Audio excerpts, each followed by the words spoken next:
Thank you, Lynn, for this generous introduction, and thanks everyone for the warm welcome. It's great to be here. So I grew up in Beirut, Lebanon in the 70s and the 80s, and I grew up in a very religious society surrounded by religion, and one thing that I always took for granted growing up there was that religion is one of those things that you're born with, and you're stuck with it for the rest of your life. It's just something that you have. It's a little bit like race in America or class in England. In fact, until recently in Lebanon, national identity cards had your religion on there. Like people couldn't change their religion. So imagine my culture shock when I moved to the United States and I was a student, undergraduate student. I had a friend who once told me very casually and nonchalantly, she said, I decided I'm shopping around for a new religion. And I was like, what? Can you even say that? So that got me really interested and intrigued as an undergraduate student in psychology about this question. And I became curious about American religiosity. And of course, but I never studied religion for many years because it wasn't the topic that one studied. But over the years, I've come back to this question. And I've come back to this interesting question of American religiosity that I want to talk to you about. Some of you might have expected that I would talk about this book I wrote, which looks into some of the psychological and cultural explanations for how world religions spread around the world in the last 10,000 years, starting from hunter-gatherer religions to world religions. I won't be talking about the ideas in the book per se, and the book is actually quite long. It's 300 pages. So if you're interested, if you don't want to read the book, but you're interested in the topic, there's actually a hip hop artist in Canada. His name is Baba Brinkman, who actually did a show in New York that draws on the book. And this is not, I'm not making this up. And the way he describes his message is that it's Canadian hip-hop with an intellectual bent, nothing but sexy beats and sumptuous brain food. So there's a 5-minute summary of the book, and if you like hip-hop, you might enjoy it. So instead, what I'll be doing in this talk is I'll talk about this question that I've been getting. I have gotten a lot over the years as I've been studying religion, and people always come and ask me. Not about freedom of religion in America, which is something that's very interesting and unique about American culture, as I said, but the question of why are Americans so religious? Why is America such an outlier relative to other comparable societies on religiosity? Very interesting, intriguing question. And over the years, I started looking at this question and possible answers. And I have some possible answers to give you, and so this is a relatively new talk, and I welcome feedback and ideas and questions. And I must say that this is not going to be a typical talk given by a psychologist. I'm not going to show you a programmatic set of studies, testing a number of hypotheses. Instead, what I'll do, given the question, I'm going to look at whatever evidence there is, drawing from different fields, different approaches, different kinds of data sources. And to look at different possible explanations that are on the table as far as I can see. So we'll start with one of the first, probably the most obvious possibility, which is that maybe Americans are not that religious. Maybe they are exaggerating their religiosity to people who are asking these questions, particularly in surveys. So that's the exaggerated reporting hypothesis. Another possibility is the founder effect that I'll talk about, which is the idea that America was founded by the Puritans and the Pilgrims, who were very religious, so they kind of basically set the standard and they infused everything about American culture with religiosity. That's another interesting idea. And we know there are many founder effects in other aspects of American culture, so this is another possibility. Then we'll talk about whether or not the reason America is more religious is because of religious immigrants. Fourth, I'll show you a little bit of data on the idea that, and this is an influential idea coming out of sociology that says that the reason Americans are more religious than expected from other indicators of religiosity is because of what I was just talking about, the free religious market, right? So that could create more religious fervor because of the freedom of religion. And finally, I'll discuss Existential Insecurity Hypothesis, also coming out of sociology and to some extent psychology, which also draws and touches on the question of inequality, which is the theme of this lecture series. Then in the last part of the talk, I'll talk about current and future trends of religiosity in America. First, before we get into explanations, is it true? Let's examine the premise of the question. Is it true that America is a religious outlier? So we want to be precise about that question before we answer it. Well, if you look at religiosity worldwide, and you can see the world is a very religious place, a vast majority of people in the world are religious. You look at American religiosity, it actually is quite average. In the absolute sense, Americans are not outliers. They're not at the extreme end. For example, Pakistan is more religious than America. And so there are lots of very religious societies that are more religious. Latin America is more religious than the United States on average. So in an absolute sense, America is not an outlier. It's kind of about average. But we're looking at a globe that's already very religious. Another way of asking the question is, given the most powerful effect of secularization we know of, which is wealth, national wealth, we know that there's a very strong effect of wealth on religiosity, as you can see on this graph. As countries become wealthier, the religiosity declines. So if you look at this, is the United States an outlier? The United States is in blue over there. It's a little bit of an outlier. It's it's not an shocking outlier, but it's definitely more religious than you'd expect from just the effect of national wealth. The United States is a wealthy society. It should be more like here, but it's more like a little bit up there. But this is not something that is, extraordinary. We can make the question a little bit more precise and ask, is the United States an outlier in the sense of in comparison to other wealthy advanced democracies? Okay, so one good way to look at that I did is to compare the United States to the rest of this club of wealthy democracies, the Organization for Economic Cooperation and Development, OECD.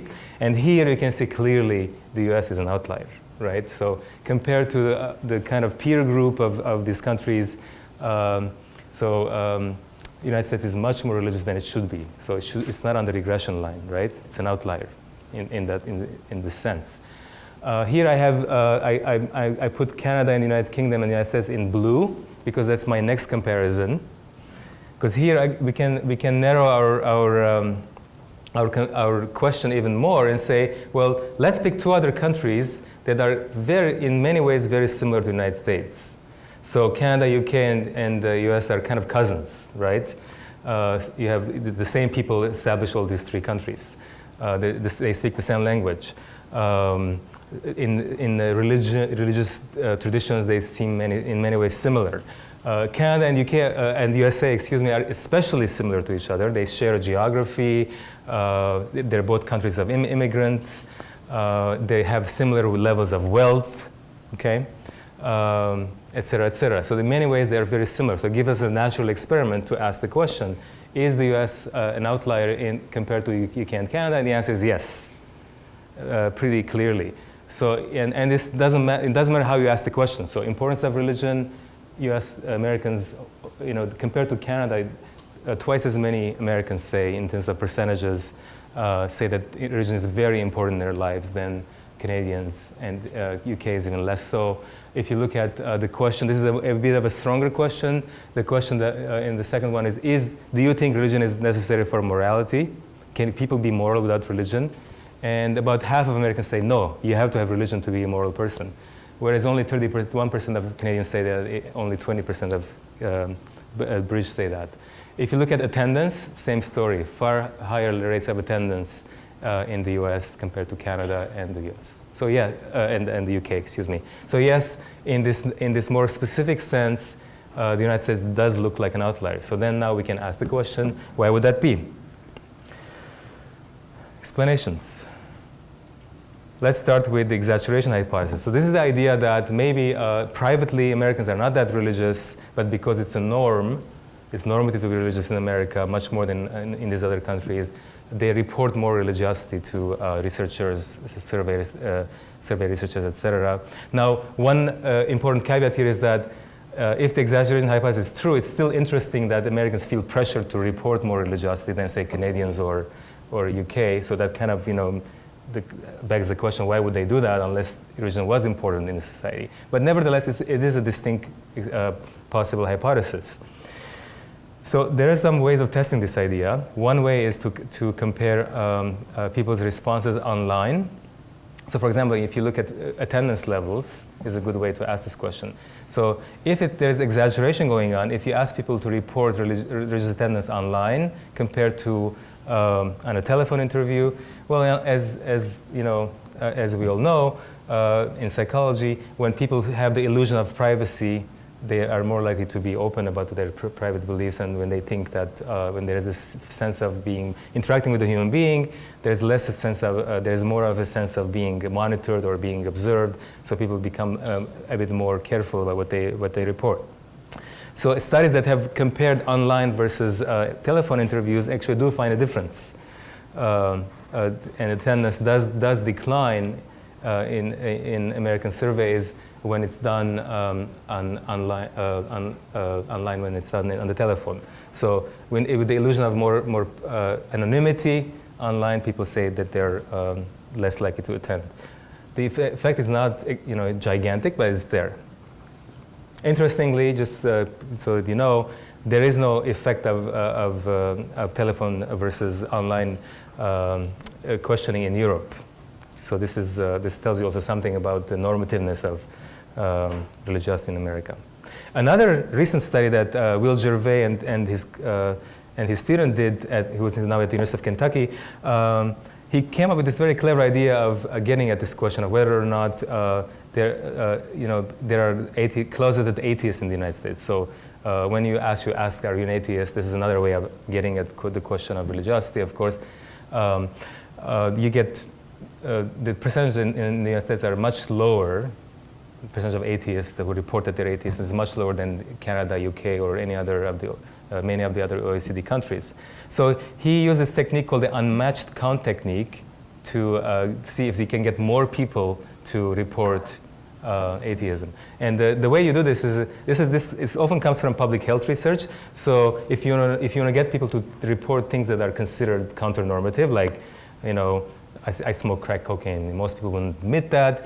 But then what you do in the Unmatched Con Technique is you basically randomly assign people to two samples. So it's still a representative sample of the population, but then they go into two different survey versions randomly. All you do is you give people a list of things that they could say, yes, this is, I do this, or I am like this, or I'm not like this. And then you add the critical question, okay? And then all people are doing is they're not giving you the answers to the survey researcher. They're not telling you what the answers are. All they're doing is they're saying, here's a number of things that are true about me. So it's completely anonymous, right?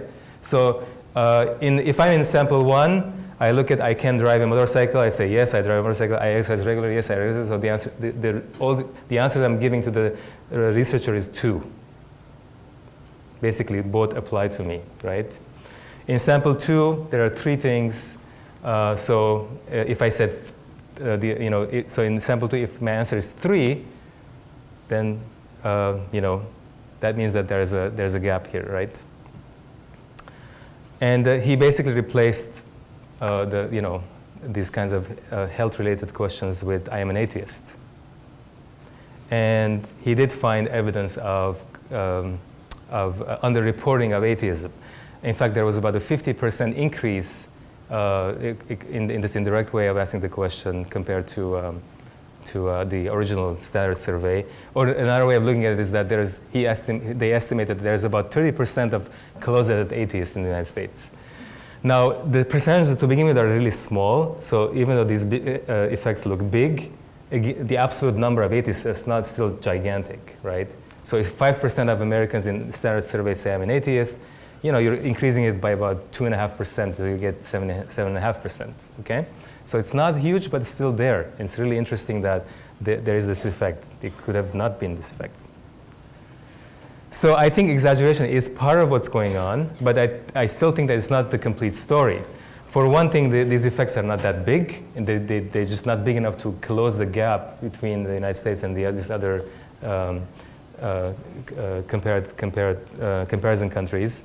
Another reason why I think that the exaggeration is not the real story or the complete story is that in other research where you look at daily diary studies, so in daily diary studies, you're not asking people about their religiosity. You're just asking people to report what they did on a given day.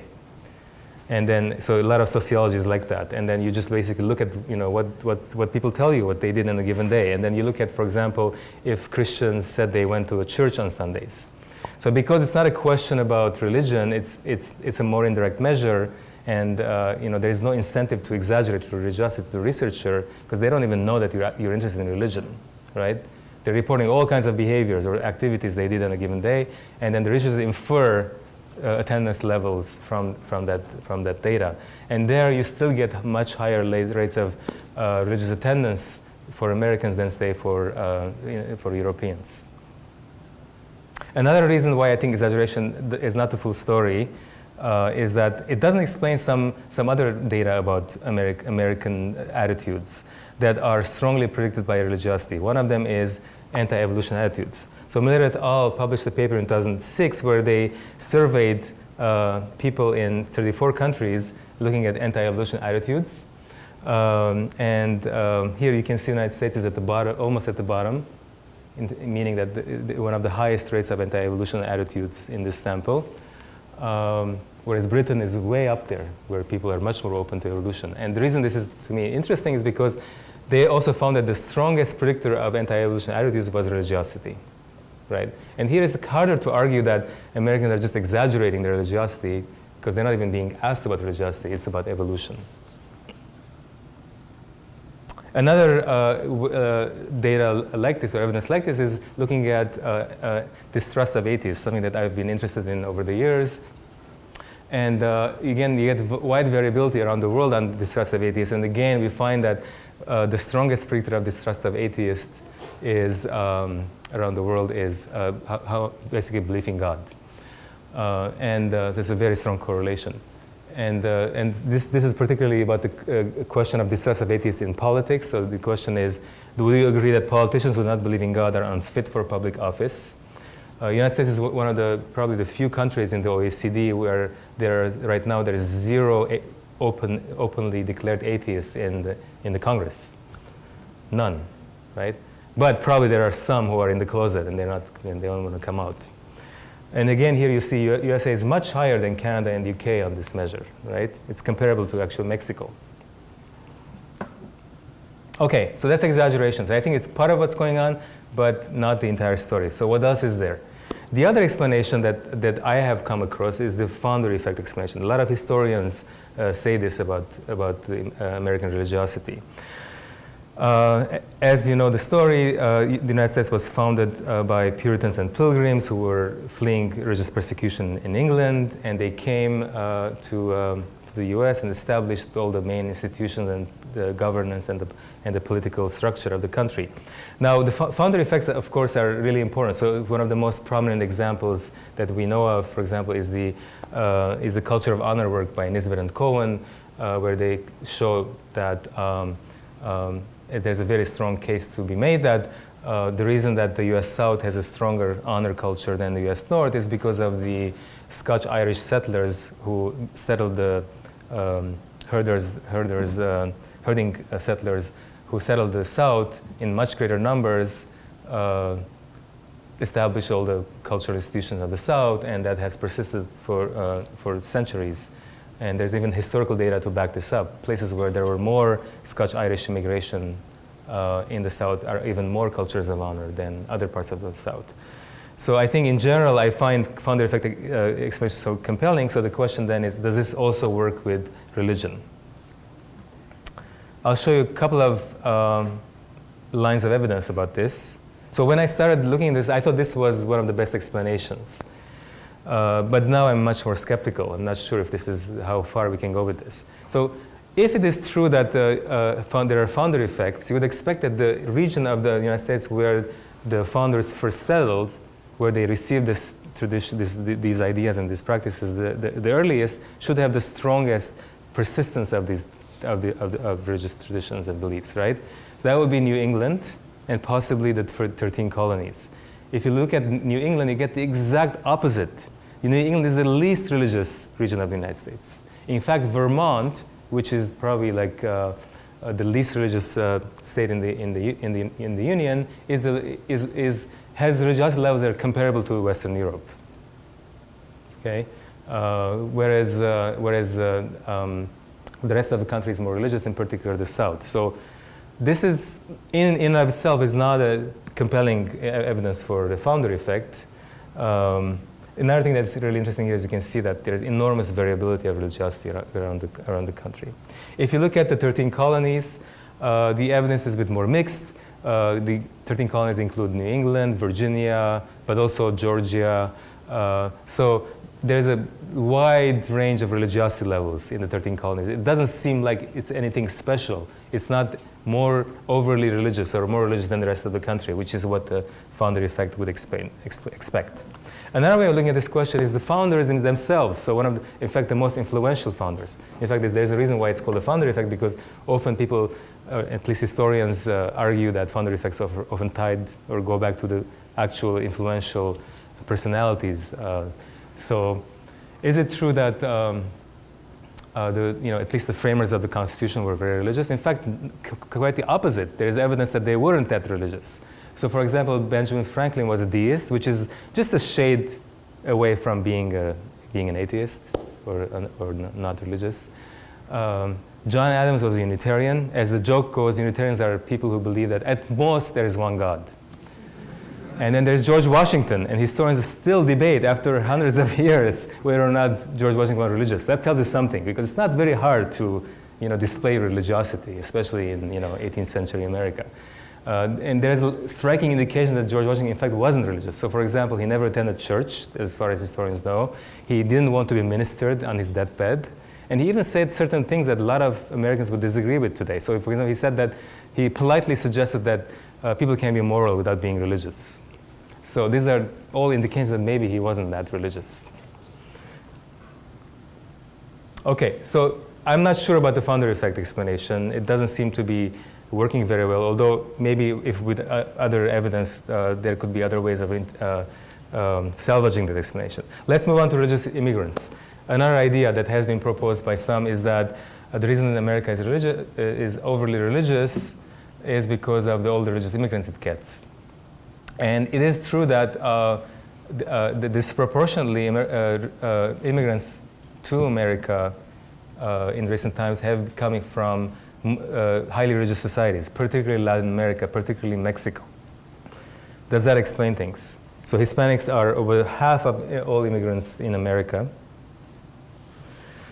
So does this help us, solve this puzzle? I don't think so, for two reasons. One is that, in fact, the two most religious subgroups in America have very little to do with immigration. Those are white evangelicals and African Americans, right? So even if we remove the immigrants from the equation, we still get very high levels of religiosity.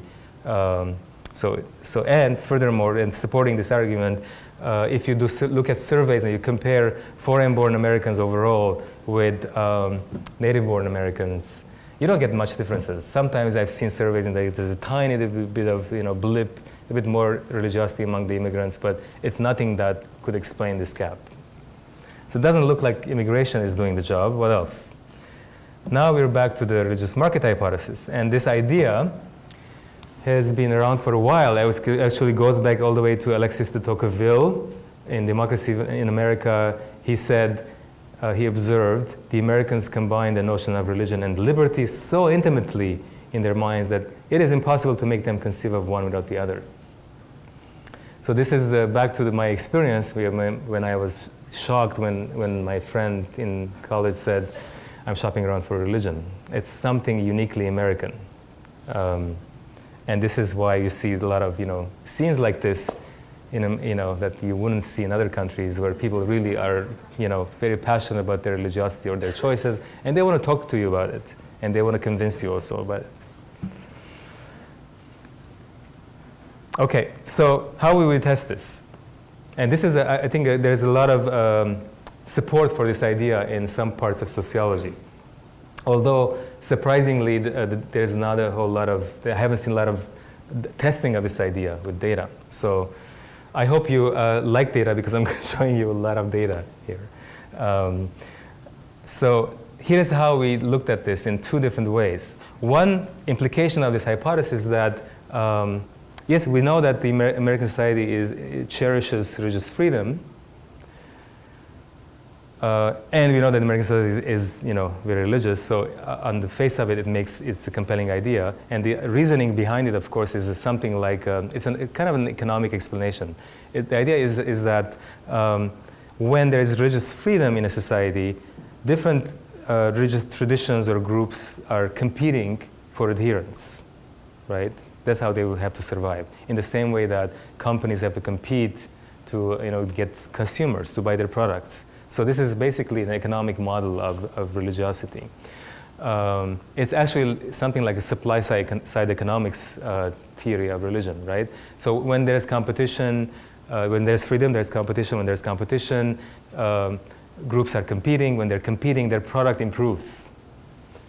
And when the product improves, then more likely that you get higher likelihood that people sign up for that product. That's the idea. So if this idea is true, and it does sound compelling, right? We can test it in two different ways. One is we should find that across the globe, if we look at indicators of religious freedom, countries that have more religious freedom should be more religious, right? So one way I tested this is to look at how much the government restricts religion. Okay, so it's the inverse of freedom. And there are good measures of that. The second way we can look at this, which is I'll show you first, is whether or not there is religious diversity. Because after all, if there is no diversity, there's no competition, right? If you live in a place where your only option of religion is Catholicism, and then that's kind of like a monopoly on religion, and the theory says people lose interest in the product because there's no other option. So more religious diversity should produce more religiosity. Okay, is that true? We can also test this within the United States, across states, because there's variability on diversity and not so much restriction, but there's definitely variability on diversity. So here's the first test. International data.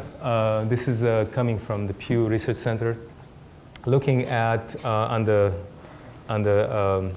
horizontal axis we have religious diversity. So how many religious traditions are there in a place where people live. On the y-axis is the importance of religion to one's life. You get the exact opposite of what this hypothesis says. Actually, the religious diversity predicts negatively religiosity. So more homogeneous places are actually more religious. Okay. And the United States is right in the middle here. So it's kind of typical in the context of the rest of the world in religiosity, and also kind of in the middle level, so diversity. And the most religious places, as you can see, are the ones that are actually least diverse, like Saudi Arabia. So this is not good so far. What about the United States? The hypothesis should predict that in places where there is more diversity, there should be more religiosity. Quite the opposite again. In fact, the places that are least diverse are the most religious. Okay. There are some outliers here, though. So, and Missouri, where is Missouri? I can't see it. Can you see it?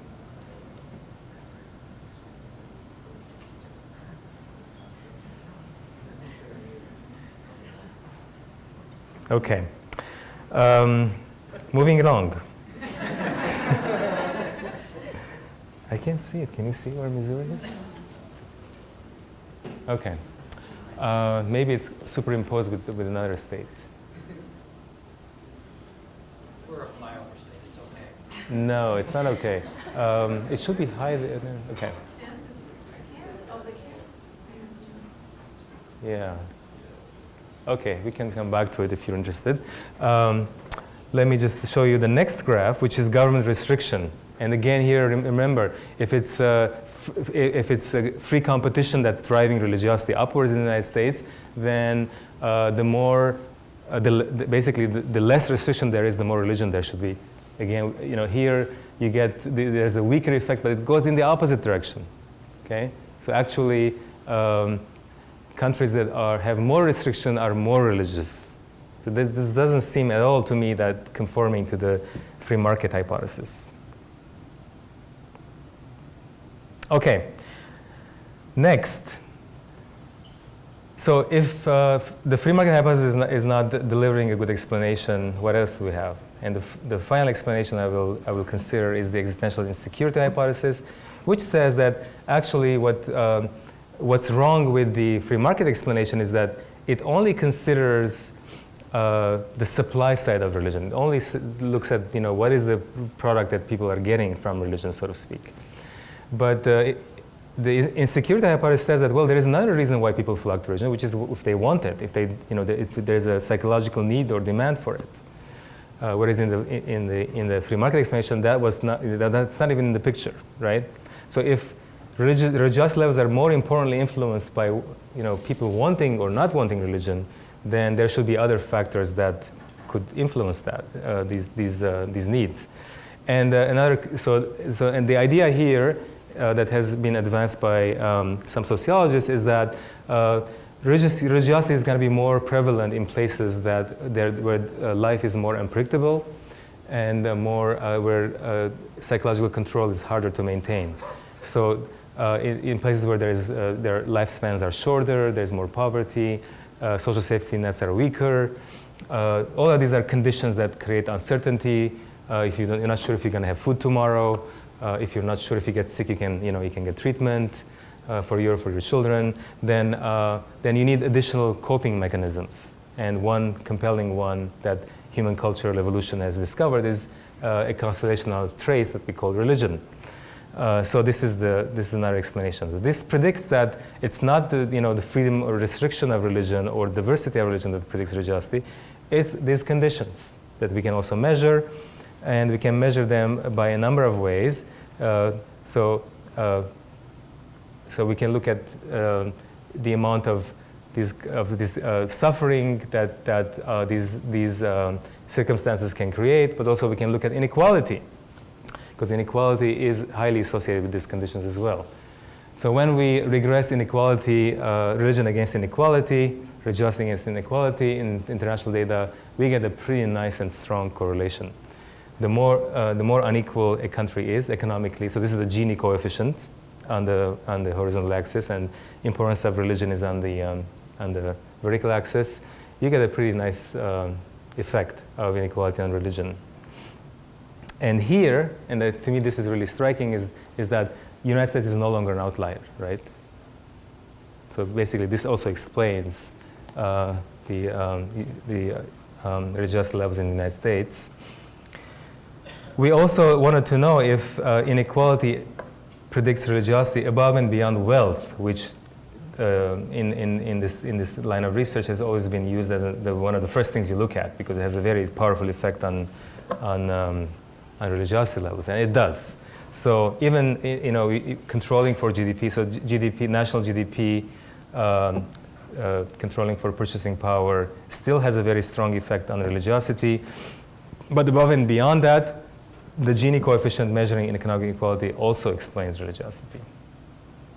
And you get a pretty good model here that explains religiosity levels around the world. Inequality even explains disparities, religious disparities in this club of wealthier democracies. So these are wealthy countries, so the wealth levels are not that different, although there is still variability, but there's a lot more variability in inequality. And still that is capturing something and it predicts more religiosity. So rich countries, or at least non-poor countries that are more unequal, are more religious. And this is, I think, where the crux of it. And this is where I think we're getting some traction. The United States is somewhat unique in this club of wealthy, advanced democracies in the high levels of inequality. So it's much more unequal than you would expect from its wealth levels. And that would, according to this explanation, that should make Americans more religious than you'd expect, and that's exactly what we find. You even find this, even though again the variance here is much more restricted, so you're not going to get as bigger effects, but you still get the effect if you look at state-by-state data. And so more unequal states are more religious. Okay. And Missouri is dead in the center, in the middle. So it's not not unusual in the relative to the rest of the country. Furthermore, since we're talking about inequality, here there's it's important to disentangle two parts of the inequality, and that's what I'm going to talk next. Inequality is a bit of a crude measure because it captures two different trends, two different things. One is poverty, and the other one is, so the higher percentage of poor people in a country, the higher the inequality levels. But also it captures the runaway wealth, the other extreme end of the distribution, right? So the more wealthy people you have in a society, the more unequal that society is. But the existential insecurity hypothesis says it's not the runaway wealth that should explain religiosity, it's these conditions, right? The poverty, the uncertainty, the lack of social safety nets that should explain it. If that's true, then the percentage of the billionaires per capita should not explain religiosity, and doesn't. Okay, so states that have more billionaires are not more religious. They're basically, there's no correlation. What about the other end, right? Is it true that suffering explains religiosity? It does. So this is some data from Gray and Wagner, where they used a suffering index, which includes things like exposure to disease, infant mortality, poverty, and a number of other variables like that all correlate very highly together. And you find, and then they regress religiosity on it. And what they find here is that the more suffering there is in a state, the more religiosity there is. Again, consistent with the existential insecurity hypothesis. I was fascinated when I saw this data because it tells you something that is hard to get from just cross-cultural comparisons or even individual difference measures. So it's even true that exposure to natural disasters increase religiosity levels. And this is consistent again with this insecurity hypothesis, right? Because when there is a natural disaster that's unexpected, it's basically a jolt to our system, and it's a threat. So this was a study done in New Zealand, the study was basically looking at religiosity levels over time, and like many other secularizing societies, New Zealand is becoming more secular over time, slowly. But then there was this big earthquake that happened in 2011. The Christchurch earthquake. It was pretty devastating.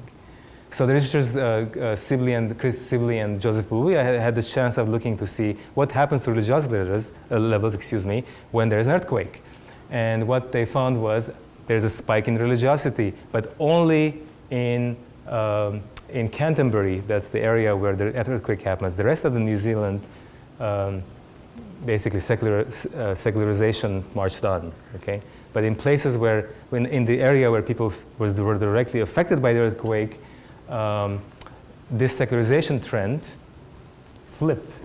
All of a sudden, people became more religious, not less religious.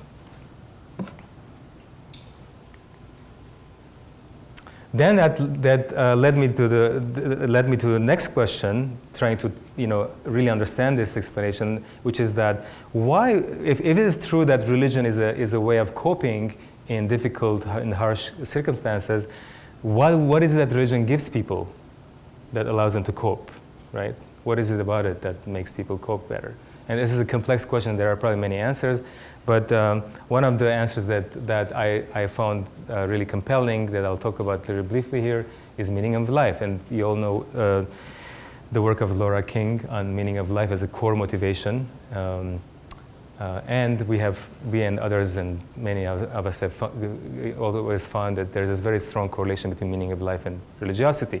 So then, so is it the case that one way that that religion helps people cope in unpredictable, chaotic environments is it gives people a sense of meaning, which allows us to, to basically confront and deal with uncertainty in a more effective way. So it doesn't make people happy, when you're dealing with a lot of suffering, that religion may not necessarily make you happy, but makes you understand and make sense of your circumstance, which allows you to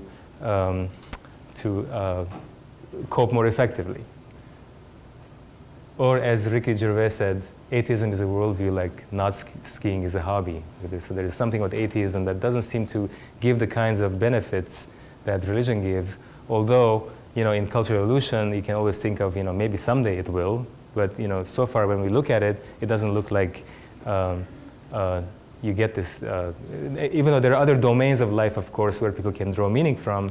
But just atheism in itself is basically the absence of belief in God or gods, so it doesn't seem to be giving people a meaning system, except for maybe a few people.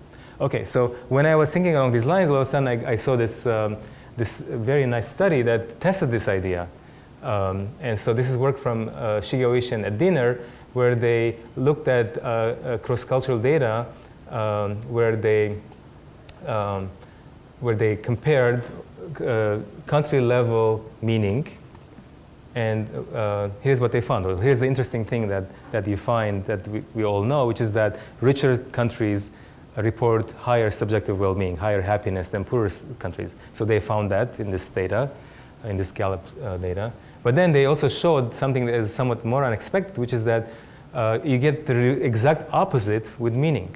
So richer countries report less meaning, even though they say they're happier. They also report having less meaning than poorer countries. So poorer countries report having more meaning in life than richer countries.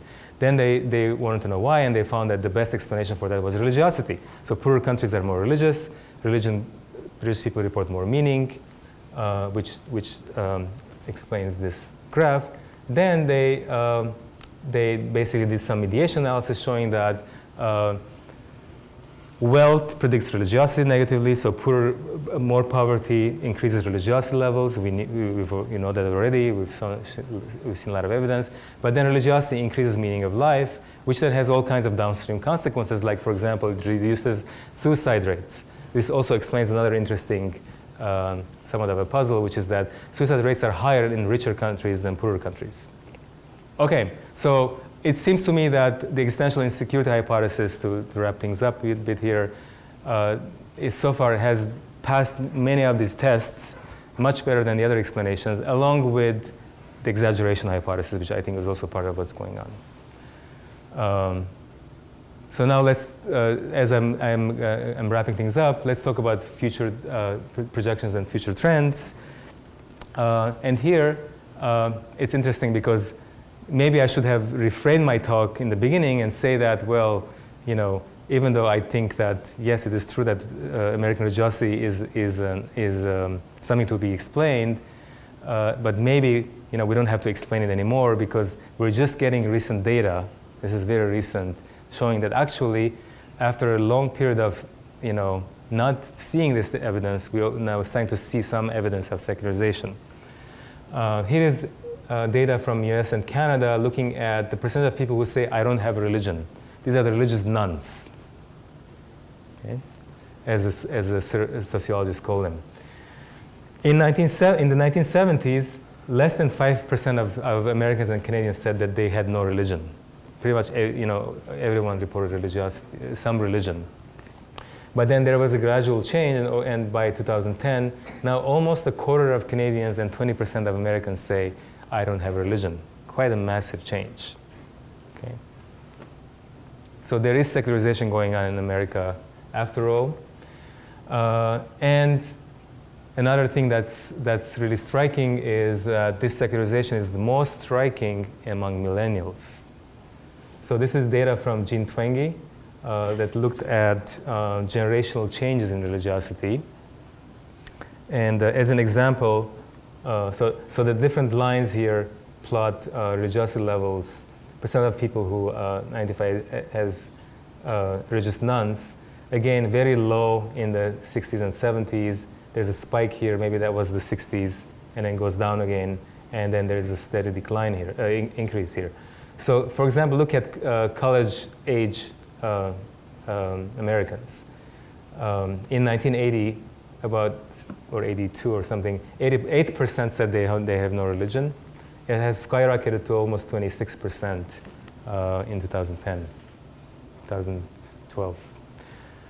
So this is not a change over time in someone's lifetime, right? These are people, the people are being compared here are 18-year-olds or 20-year-olds at different points in time, right? And so this is a generational change. It's not a change over time. So oftentimes, if you want to know what is the future of a certain trend, you look at people who are young, right? And see, they're the one who's going to become more, adults, and then they're going to basically take over the society. And it looks like there's a lot of secularization going on here. There is one interesting twist to the story, which is that Twenge and colleagues also found that this did not apply to two subgroups necessarily, although the evidence is mixed on that. Others have found it. But this effect was strongest among people who were not African American and not evangelical Christians. Everyone else was showing a very strong trend of secularization. But other surveys have also found some evidence of secularization even among these other groups. So I think we need more data to sort out these complexities. And then keeping up with the projections here, the Pew Research Survey has done some extensive research based on factors like fertility rates and conversion rates and age, this age structure of populations. And here are the projections about Americans over time. So you can see there will be, if there are no massive shocks in society in the next several decades, there will be increasing percentage of Americans who are unaffiliated. So there will be an increase from 16%, which was the estimate from Pew from 2010, to over 25% in 2050. So I think that finally the world, the United States looks like is catching up with the rest of its peer countries in secularization, although at a much slower rate. Thank you for your attention. I want to thank my current and former students and collaborators for their contributions and for all the great ideas and research that we've been doing. Thank you.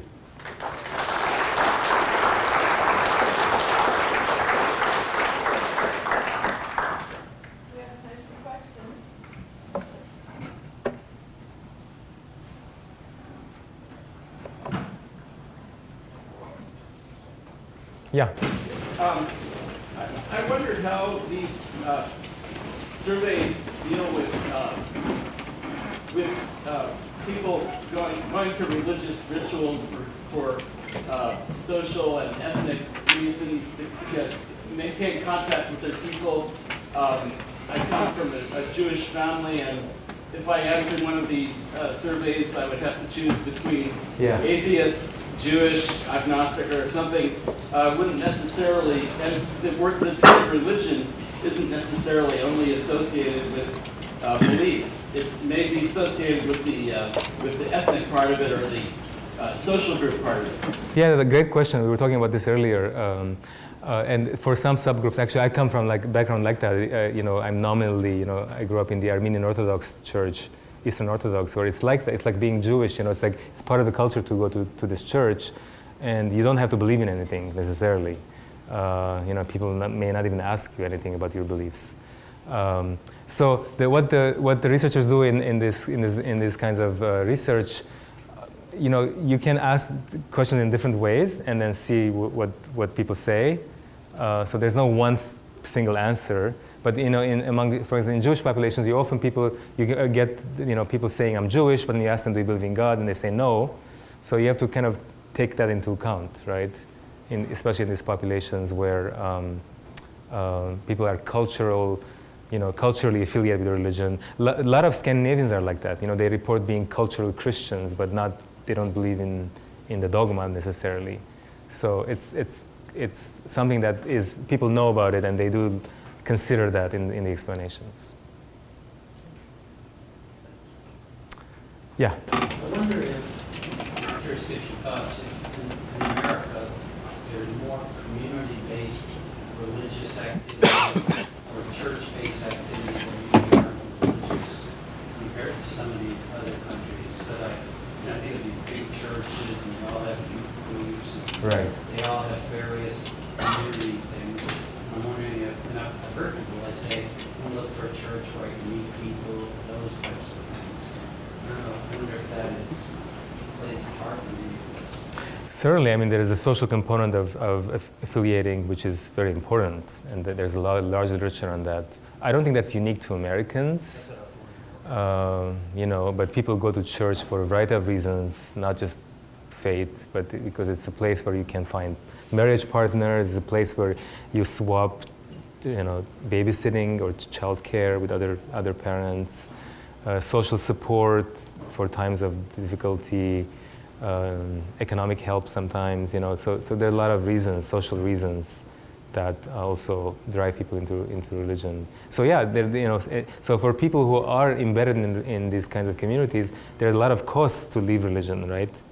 So that's why it's often very hard to secularization is a trend that doesn't easily happen unless there are really compelling reasons for people to leave their communities. There was a hand over there, yeah. Yeah, so you talked about kind of a trend towards secularization. When you measure religiosity on more of a continuous scale, so like very religious, semi-religious, is there any evidence that there's, along with the trend towards secularization, is there any evidence for like a polarization that is happening in America as opposed to some other countries? Interesting question. So I think the question was, is there any polarization in America compared to other countries where people don't give, answer in the middle of the scale, but they go into either one direction? I don't think so. I haven't seen, if there is any, I haven't seen it. There are lots of Americans who are kind of in the middle. I think, sometimes we feel that way because there's so much polarizing rhetoric. And there are people who are very polarized, but it's not like everybody is polarized. There are lots of people are in the middle. A lot of people who vote Democratic are religious. A lot of African Americans are religious. A lot of, there are supporters of the Democratic Party who are moderately religious in mainline churches, for example. Although you don't hear too much about them because they're not as vocal. Yeah. Some of the data you showed us were cross-sectional, and I'm wondering about longitudinal effects. Great question. Consider both an individual person or a country Yeah. that goes from poverty to Yeah. wealth. Is there a change? Some say that there's a threshold of conversion to democracy and market economies.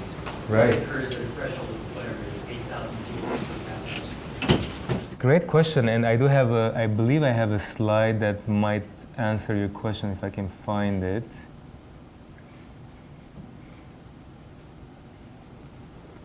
Let's see. Here. In the interest of time, I didn't want to show this, but since you're asking. So there's one study I know of by a team of economic sociologists. What they did is they looked at changes over time in America, changes of unreligiosity over time in America as a function of inequality. It's a bit of a complicated graph, but basically what you see here is, so basically what they looked at is to see if inequality goes up 1 year, does that increase religiosity in the next year? Okay, and the answer is yes. So that's the inequality effect here. More religiosity, time one predicts more economic inequality in time one, predicts more religiosity in time two. It also here they found a small wealth effect. So people, if the GDP grows in 1 year, the next year there's a bit less religiosity, which is also consistent with the overall explanation here about secularization. And they also found that the reverse is not true. So changes in religiosity in time one do not predict, that's that bottom middle point there. So the reverse is not true. Change in religiosity in time one do not increase in economic inequality in time two. Does that help? It does. Yeah. So yeah, this is also consistent with all the other evidence, and this is something not easy. This is not an easy analysis, so it's nice to have it.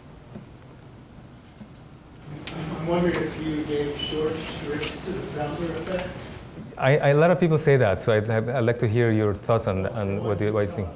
What's that? Utah has a very strong founder effect. True. Utah is probably a great counterexample, yeah. But then I'm also thinking the right way to test it is not to say, well, children planted here in this little area is less religious, but to really look at religiosity of the founders of each region and kind of do some model of it. Yeah. You probably don't have that sort of data.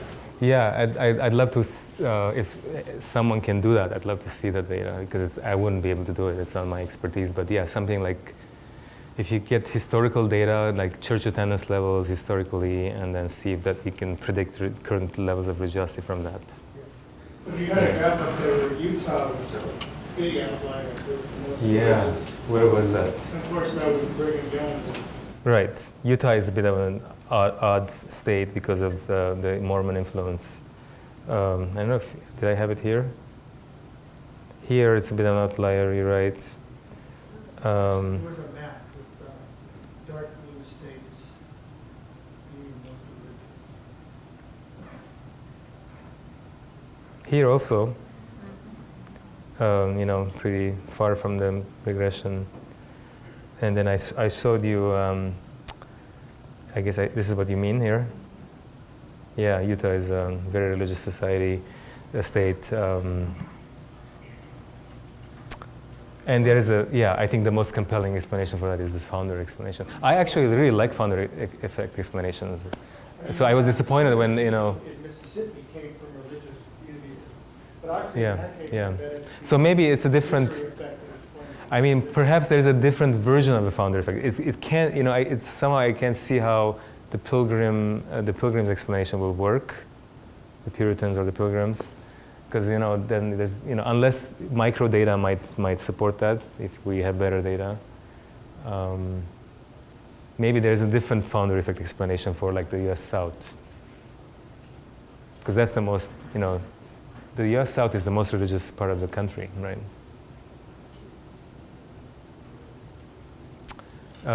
In the back, and then we can come here. Yes.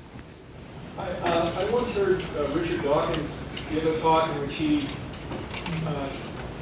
sort of described a puzzle by which people who would normally be very kind of analytical about things and sort of think in terms of scientific explanations, that when it comes to religion, they just don't think about it in that way at all. And that was very puzzling to him. And I wonder if you've encountered anything like that in your own life. Yeah, to me, it's an interesting observation. I don't think it's a puzzle to me because there are lots of other reasons. Maybe it's a puzzle for Richard Dawkins, but people don't adopt or not adopt religion just for analytical reasons, right? That could be something that people do, some of the time.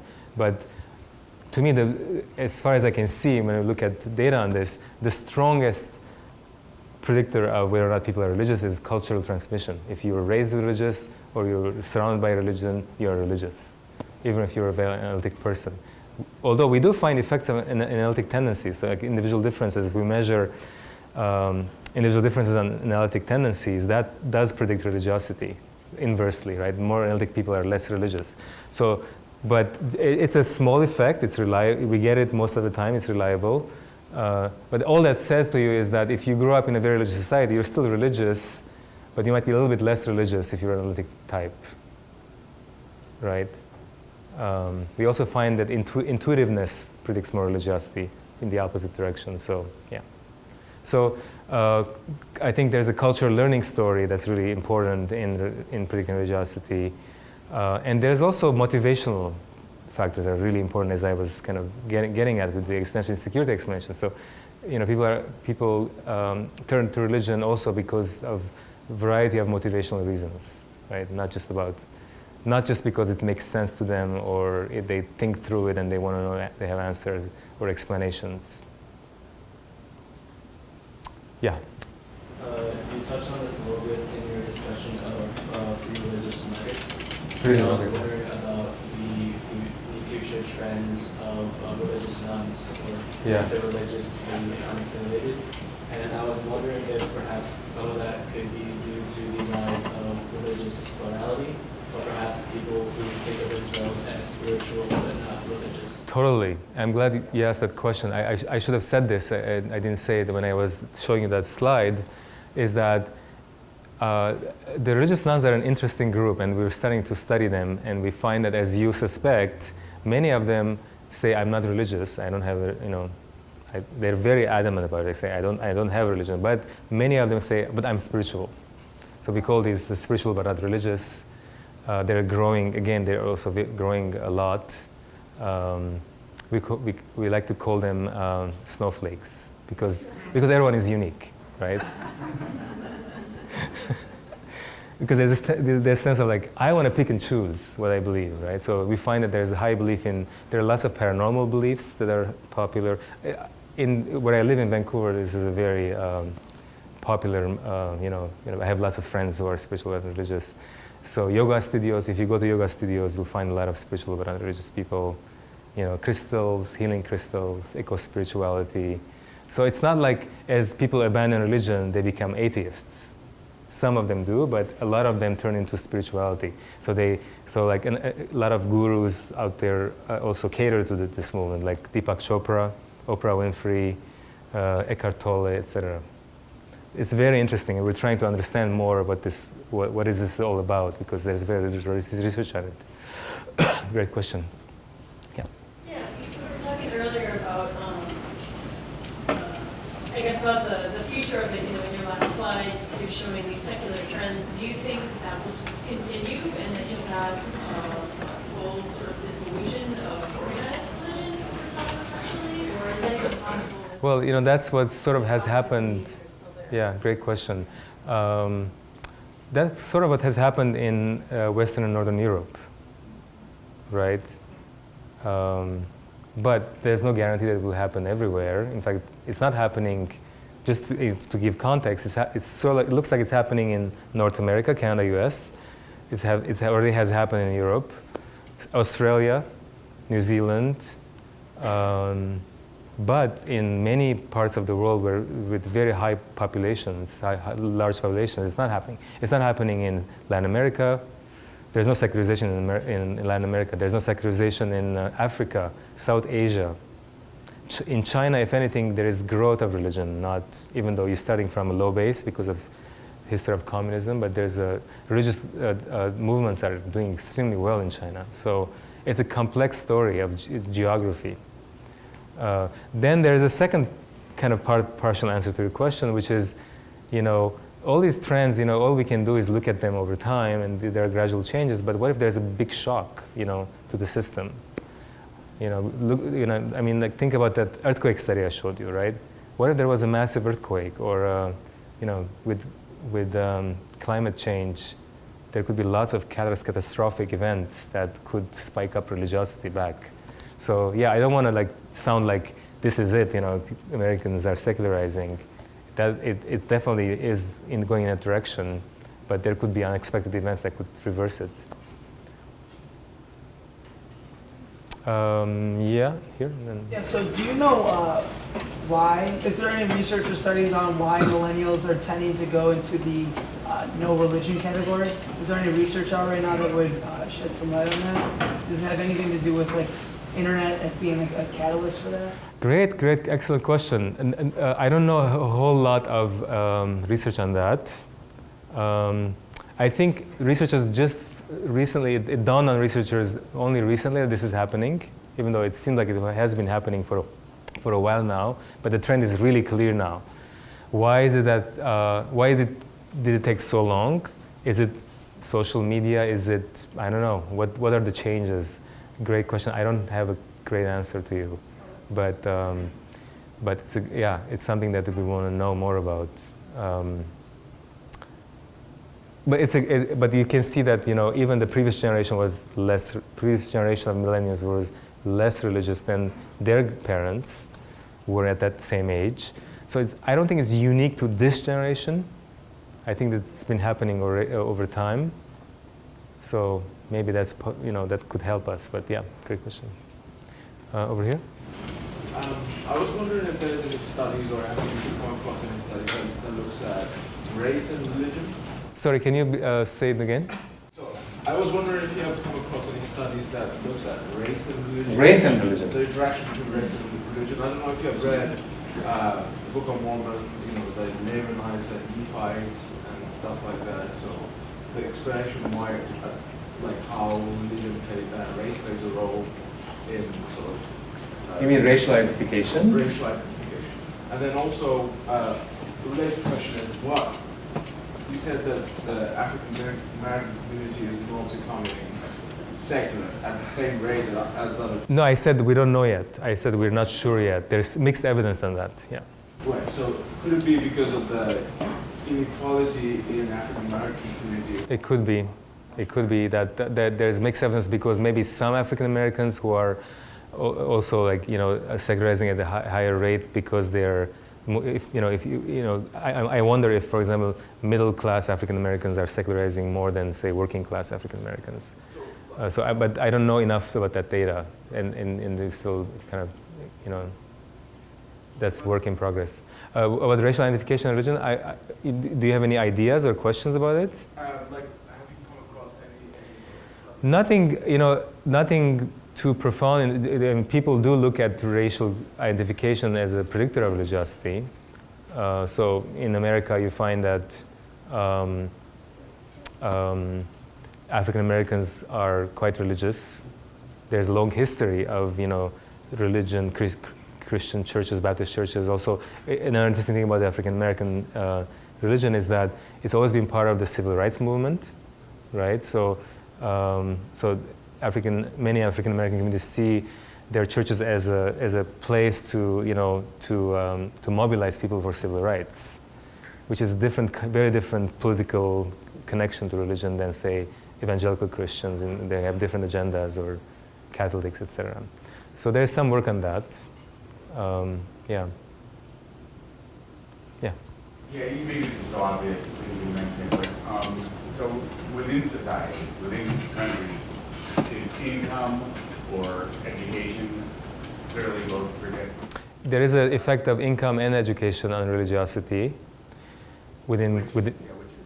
Oh, so greater people who have higher income are less religious, and there's an effect on that. And more education has a negative effect on religiosity as well. The effects are not as big as the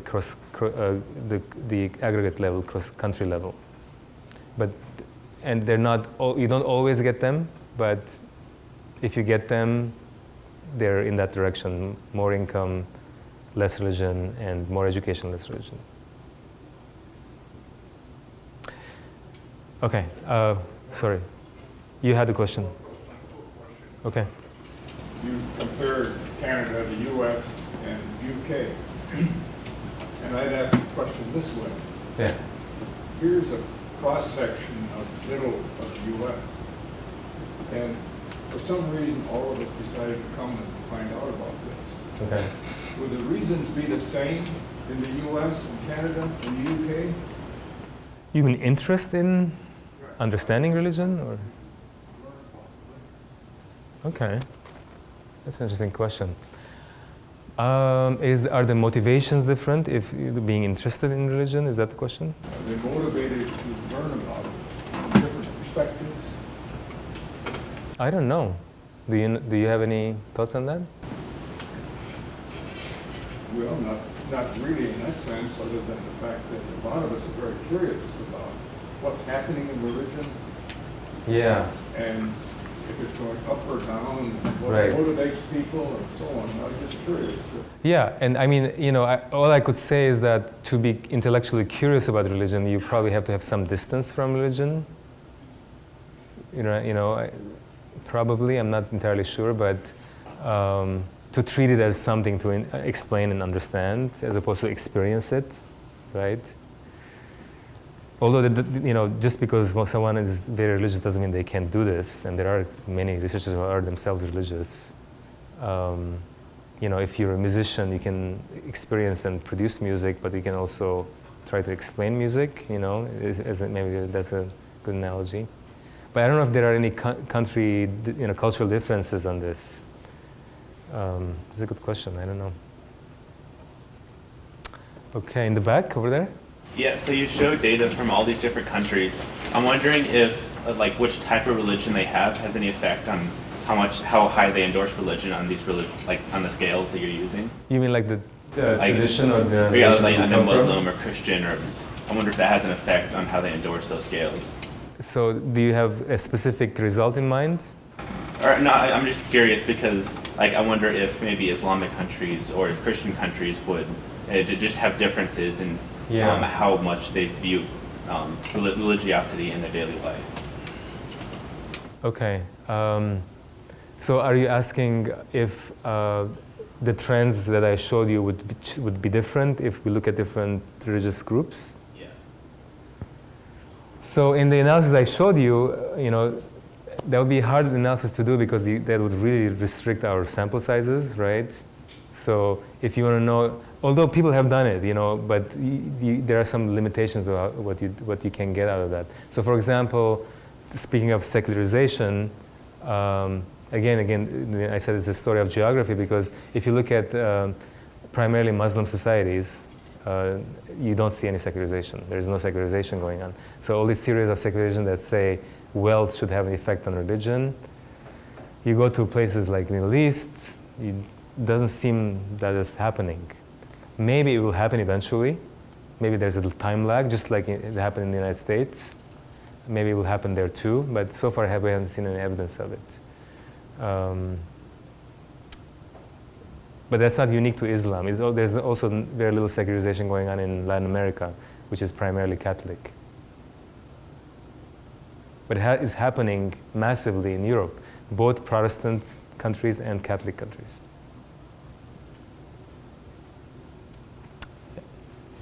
So one thing that seems to me like it might be a potential cause is that unlike a lot of the other countries we've looked at, in the United States, before it was the United States, many people identified as members of an English colony. And so it's possible, I think, that when there was that sudden shift, they moved more towards identifying on religious terms because they lost national identity, so to speak. So do you know if there's any data on whether other upsets in national identity cause a shift in religiosity? So if you lose your national identity, you kind of go with religious identity, something like that? Yeah. It's an interesting idea. No, I don't know. I don't know if that's something that people have looked at. Interesting question. Yeah, that's a good question. I don't know the answer. Yeah. So I'm thinking about the connection between religiosity and religious diversity, and I'm wondering if you see similar effects if we just look at differences in denomination. So you can look in the American South and see, okay, how much diversity do you have when you map the level of religion to denomination, and does that do explanatory work? Or is it all just, it has to be a different religion, not just Methodist versus Southern Baptist? So one criticism of the graphs I showed you on diversity and religiosity is that maybe maybe we should redefine diversity in a narrower sense. Like, let's say you're Christian and you're like, oh, which church am I going to go to? Is it going to be Baptist or is it going to be Methodist? So a much more narrower sense of diversity, and maybe there you might get something like if there is more competition, if there are more options, then you're more likely to become more religious. I don't know. Although, I mean, a lot of Americans do pick lots of different kinds of religions. Some are. It's not. I don't think that narrow definition is necessarily, or that narrow menu of religion is the defining way of how Americans approach religion. But one could do a much more fine-grained analysis that way, right? You can go to one county and look at, is there a diversity of Protestant churches, and does that matter? Something like that. I mean, I don't know. Look at Utah, right? I mean, like it's pretty much if you want to be, it's predominantly Mormon, right? And it's extremely religious. There are other options, but not as much as, say, California. So it's a hard argument, but maybe there are other ways of testing it. Any other questions? Okay, thank you.